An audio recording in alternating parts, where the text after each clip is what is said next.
تاریخ میں کچھ واقعات صرف جنگیں نہیں ہوتی بلکہ وہ گہرے اسباق ہوتے ہیں جو ہمیں زندگی کے بارے میں سکھاتے ہیں۔ غزوہ حنین بھی ایک ایسا ہی اہم موڑ ہے۔ یہ ہمیں بتاتا ہے کہ اصل طاقت کا راز کیا ہے۔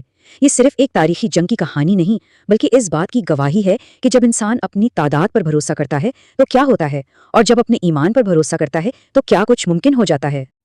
آج کی اس ساری گفتگو کا جو نچوڑ ہے نا، وہ اسی ایک جملے میں ہے۔ یہی وہ اصول ہے جسے حنین کی وادی میں آزمایا گیا اور پھر ہمیشہ کے لیے تاریخ کا حصہ بنا دیا گیا۔ تو آئیے دیکھتے ہیں کہ یہ عظیم سبق کیسے اور کن حالات میں سامنے آیا۔ اچھا، تو کہانی کا آغاز ہوتا ہے فتح مکہ کے فوراً بعد۔ یہ اسلامی تاریخ کا ایک بہت ہی شاندار لمحہ تھا جب مکہ بغیر کسی خون خرابے کے فتح ہو چکا تھا۔ لیکن اکثر ایسا ہی ہوتا ہے کہ سب سے بڑی کامیابی کے ٹھیک بعد ہی سب سے بڑی آزمائش منتظر ہوتی ہے۔ فتح مکہ کی خبر جب پھیلی تو عرب کے دو بڑے اور جنگجو قبیلے حوازن اور ثقیف پریشان ہو گئے۔ انہیں یہ خوف لاحق ہوا کہ اب اسلامی طاقت کا اگلا نشانہ وہی ہوں گے۔ اس ڈر کی وجہ سے انہوں نے فیصلہ کیا کہ وہ انتظار نہیں کریں گے بلکہ خود پہل کرتے ہوئے مسلمانوں پر ایک فیصلہ کن حملہ کریں گے۔ ان کے رہنما مالک بن عوف نے ایک بہت ہی عجیب اور خطرناک چال چلی۔ اس نے حکم دیا کہ فوج کے ساتھ ان کے گھر والے یعنی عورتیں اور بچے اور ان کا سارا مال مویشی بھی میدان جنگ میں لے آؤ۔ اس کا خیال یہ تھا کہ جب کوئی سپاہی اپنے پیچھے اپنے خاندان اور اپنی ساری دولت کو دیکھے گا تو وہ جان تو دے دے گا لیکن میدان چھوڑ کر بھاگے گا نہیں۔ اب دوسری طرف کا منظر دیکھتے ہیں، یعنی مسلمانوں کی تیاریاں۔ جب نبی کریم صلی اللہ علیہ وآلہ وسلم کو اس خطرے کا علم ہوا تو آپ صلی اللہ علیہ وآلہ وسلم نے فوراً تیاری کا حکم دیا۔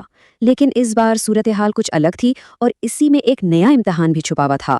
اسلامی تاریخ میں یہ پہلا موقع تھا کہ مسلمانوں کی فوج اتنی بڑی تعداد میں اکٹھی ہوئی تھی، پورے 12,000 سپاہی۔ یہ اس وقت کے لحاظ سے ایک بہت بڑی تعداد تھی، اتنی بڑی کہ اس سے پہلے کبھی نہیں دیکھی گئی تھی۔ اس فوج کی بناوٹ بھی بڑی دلچسپ تھی۔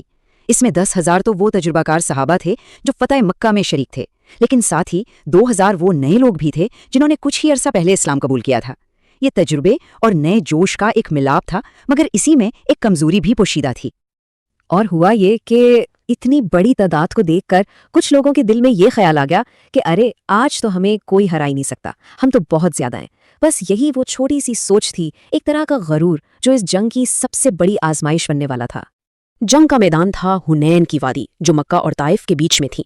یہ ایک تنگ سی وادی تھی جس کے دونوں طرف پہاڑیاں تھیں، مطلب گھات لگا کر حملہ کرنے کے لیے یہ ایک بہترین جگہ تھی، اور دشمن نے اسی جغرافیے کا پورا فائدہ اٹھایا۔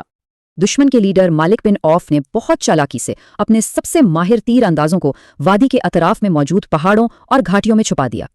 اس کی فوج حملے کے لیے بالکل تیار بیٹھی تھی، جبکہ مسلمان اس آنے والے خطرے سے بالکل بے خبر تھے۔ ابھی صبح کا اندھیرا پوری طرح چھٹا بھی نہیں تھا کہ مسلمانوں کا اگلا دستہ جیسے ہی وادی میں داخل ہوا، اچانک چاروں طرف سے تیروں کی ایک طوفانی بارش شروع ہو گئی۔